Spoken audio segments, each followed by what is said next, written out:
Assalamualaikum warahmatullahi wabarakatuh. Apa kabar sobat sekalian? Semoga baik-baik saja. Jumpa lagi di channel Dialgo. Kali ini kita akan membahas berita yang hangat dan masih hangat diperbincangkan, yaitu masih terkait tentang virus COVID-19 yang sekarang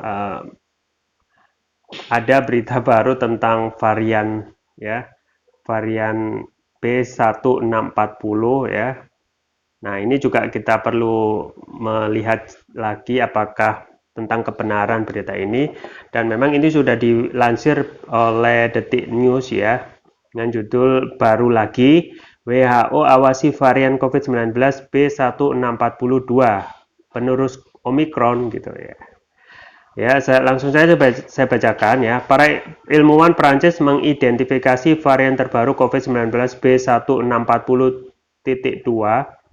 Varian yang disebut varian IHU ini disebut memiliki mutasi lebih banyak dibanding Omicron. Nama varian IHU untuk B160.2 diambil dari Institut IHU Mediterranean Infection. Para peneliti mengatakan varian tersebut mengandung 46 mutasi yang membuatnya lebih tahan terhadap vaksin dan lebih menular. Dikutip dari Hindustan Times, setidaknya sudah ada 12 kasus dari varian ini yang dilaporkan di daerah Marseille.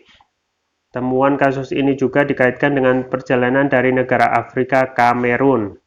Organisasi Kesehatan Dunia (WHO) telah mengklarifikasi varian B1.1.640.2 sebagai varian dalam pemantauan atau varian under monitoring. B.1.640 diklasifikasikan sebagai varian dalam pemantauan oleh WHO pada November. Tulis pemimpin teknis WHO untuk COVID-19 Maria van Kerkhove dalam akun Twitter miliknya yang dilihat.com. Epidemiolog Eric Veiding memposting sebuah utas di Twitter di mana dia mengatakan bahwa varian baru terus muncul, tetapi itu tidak berarti mereka akan lebih berbahaya. Yang membuat sebuah varian lebih terkenal dan berbahaya adalah kemampuannya untuk berkembang biak karena jumlah mutasi yang dimilikinya terkait dengan virus aslinya. Katanya dalam Twitter pribadinya, inilah yang saatnya menjadi variant of concern, seperti Omicron, yang lebih menular dan lebih banyak menghindari kekebalan pasca vaksinasi atau infeksi sebelumnya lanjutnya. Ya, sobat sekalian ya, jadi seperti yang diberitakan memang sudah ada ya penelitian ya identifikasi varian terbaru namanya varian B1640.2 ya. Apakah ini penerus Omicron ya masih dalam pengkajian ya kalau kita melihat beritanya ya. Jadi memang dalam hal ini ya, dalam hal virus itu sendiri yang kita ketahui, ketika virus itu lebih cepat dalam penularan, berarti tingkat keganasannya itu tidak begitu ganas ya dibandingkan dengan sebelumnya. Tetapi kita memang selalu dianjurkan untuk terus menjaga kewaspadaan dengan tetap menerapkan protokol kesehatan ya. Jadi protokol kesehatan yang sudah baku itulah yang satu-satunya sebagai ikhtiar setelah kita sudah melakukan vaksinasi sampai dosis kedua ya. Dan yang patut kita waspadai juga adalah bagaimana kita itu harus terus melakukan tindakan untuk meningkatkan imunitas tubuh ya. Imunitas tubuh ini harus terus terjaga ya. Salah satunya bagaimana menjaga tingkat stres kita itu jangan sampai naik gitu ya. Karena semuanya penyakit itu bermula dari tingkat pikiran kita yang atau tingkat stres kita ya. Oleh karena itu memang berita-berita tentang Omicron ya, berita-berita tentang seputar COVID-19 ini janganlah kita anggap sebagai sesuatu hal beban berat ya.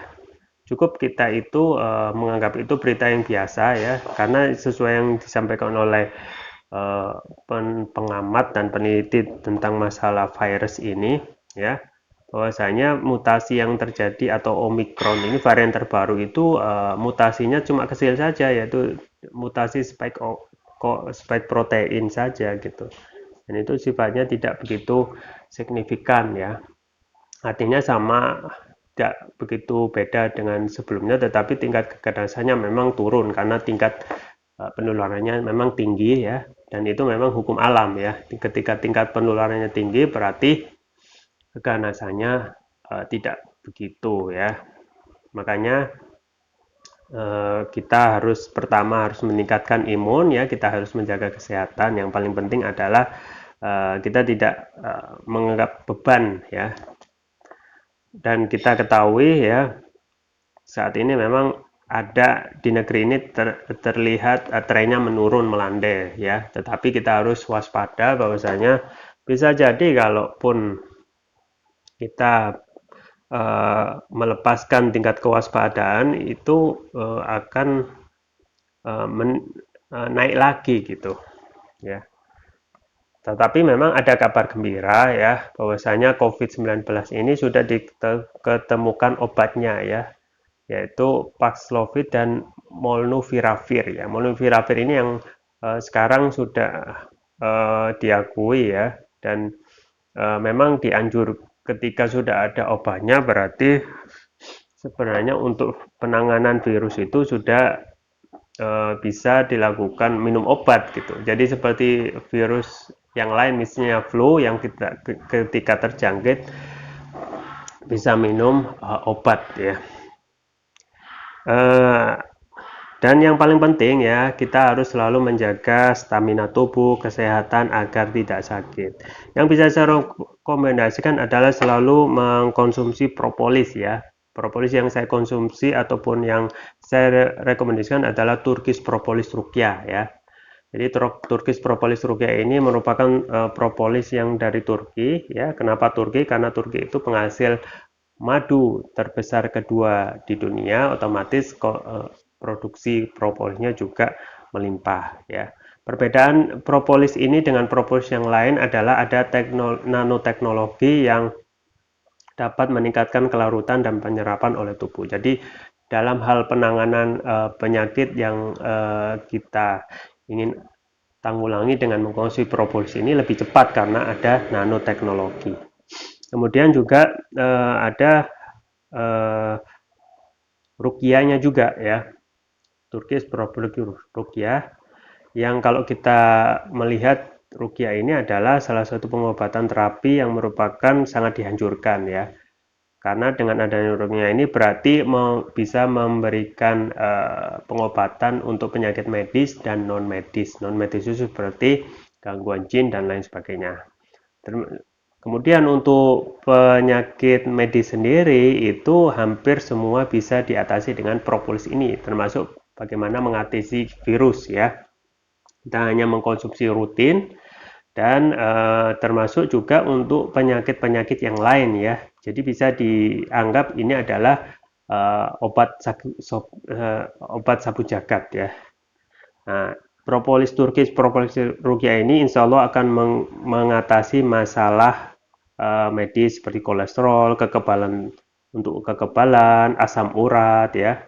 Kemudian untuk pemulihan diabetes, stroke, asam urat, luka ringan ya, batuk pilek, tumor dan lain-lain. Termasuk juga MAH, kanker, kemudian untuk amandel, jantung, sinusitis, paru-paru, demam, diabetes, nyeri PMS dan lain sebagainya.